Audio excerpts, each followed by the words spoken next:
ఫుటేజ్లో నిన్న కొన్ని ఎక్స్పోజర్స్ పెట్టి రాత్రి ఒక వీడియో రిలీజ్ చేశాను. సేమ్ అదే షర్ట్తో అన్న కొన్ని పిక్స్ వీడియోస్ ఉన్నాయి, అవి చూడండి ఒకసారి.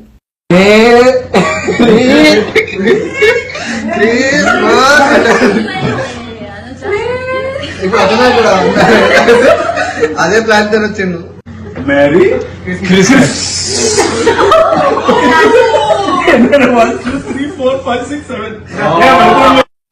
చలాన్ వెబ్సైట్లో ఉండే ఫోటో చూడండి. ఆయన కాళ్ళు ఎంత లీన్గా ఉన్నాయి. ఆయన పొట్టిగా ఉంటారు, అంత కిందకి కాళ్ళు ఉండవు. ఆయన ఫిజిక్ అలా ఉండదు. ఈ పిక్స్లో ఎంత లూజ్గా ఉంది, ఈ వీడియోస్లో ఎంత లూజ్గా ఉంది షర్ట్. ఆయనకు అంత చెస్ట్ లేదు, ఆయనకు పొట్ట లేదు. సో డెఫినెట్లీ ఇది ఒక ఫేక్ యాక్సిడెంట్ క్రియేట్ చేశారు చాలా తెలివిగా.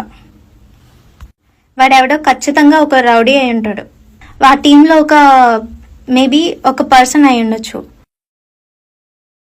అప్పటికే హెడ్ లైట్ పగిలిపోయింది కాబట్టి డెఫినెట్లీ 11:30 ముందే ఆయన్ని ఖచ్చితంగా దారిలో హైదరాబాద్ నుంచి కొవ్వూరుకు వస్తున్నారంటే దారిలో ఆయన్ని ఖచ్చితంగా అటాక్ చేశారు.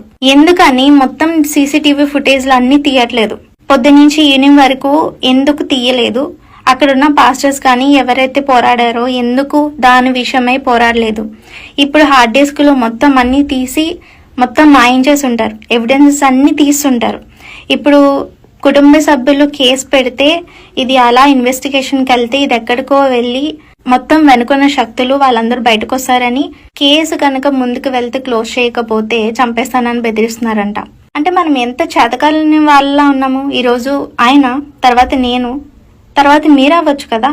ఎందుకు ఎవరు పోరాడట్లేదు? మొన్న ఒక హైదరాబాద్లో ఉండే ఒక పూజారికి అయినప్పుడు అంతలా రియాక్ట్ అయ్యి సీఎం లెవెల్లో పిఎం లెవెల్లో ఇంత అన్యాయం జరుగుతున్నప్పుడు ఎందుకు మాట్లాడట్లేదు? మనం ఎందుకు పోరాడలేకపోతున్నాం?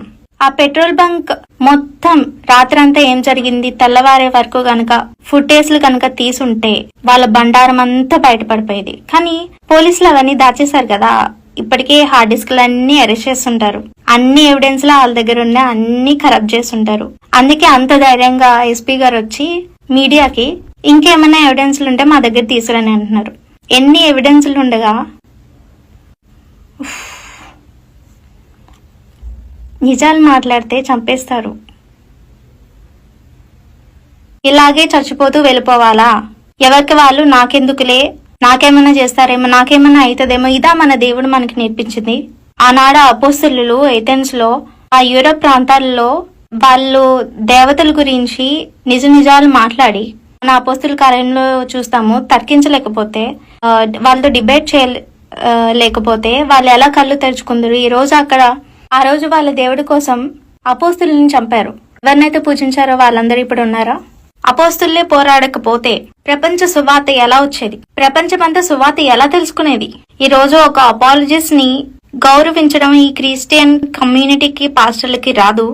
మీరెందుకు వేరే వాళ్ళ గురించి మాట్లాడతారు? మంది మనం చెప్పుకోవచ్చు, మంది మనం దేవుని ప్రేమ వాక్యము ఇది నిజమైన సేవ కాదు. మరి ఇప్పుడందరూ ఎందుకు వచ్చి సంతాపం ప్రకటించారు? అది కూడా ఎవరు ఏం మాట్లాడలేదు, జస్ట్ కండోలెన్సెస్ చెప్పి వెళ్ళిపోయారు అంతే. ఏ పాస్టర్ దీని గురించి మాట్లాడు.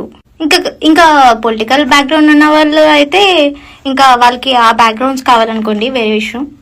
ఆనాడు అపోస్తుల శిష్యులు తర్కిస్తూ డిబేట్ చేస్తూ సువార్త ప్రకటించకపోతే ఈ రోజు నీకు నాకు సువార్త అందేది కాదు. ఆనాడు అపోస్తులు కాదు, అపాలజిస్ట్. అందుకే వాళ్ళని హింస చేసి హింసకి గురి చేసి చంపేశారు, హతసాక్షులయ్యారు. ఒక అపాలజిస్ట్ కి కనీసం ఒక హెల్ప్ చేయకపోయినా పర్లేదు, వాళ్ళ వైపు దయచేసి ఉండండి. ఇప్పటికైనా నోరు తెరవండి. యాక్సిడెంట్ పేరు చెప్పి పాస్టర్లందరినీ చంపేస్తున్నారు. నిన్న ఫ్యూనరల్ నుంచి వచ్చిన హైదరాబాద్ లో ఉప్పల్లో జోషువా అనే పాస్టర్ గారిని ఒక ట్రావెల్ బస్ వచ్చి గుద్దేసినప్పుడు స్పాట్ లో చనిపోయారు ఆయన. చాలా తెలివిగా ఈ దేశం అంతా ప్లాన్ చేస్తున్నారు. ఏం పౌరుషం రావట్లేదా మనకి? మన దశింభాగాలు మన కానుకలు చాలా, మీ సంఘాలకి మీరుంటే చాలా. రేపు అదే సిచ్యువేషన్ మీకొస్తుంది. Speak, come out.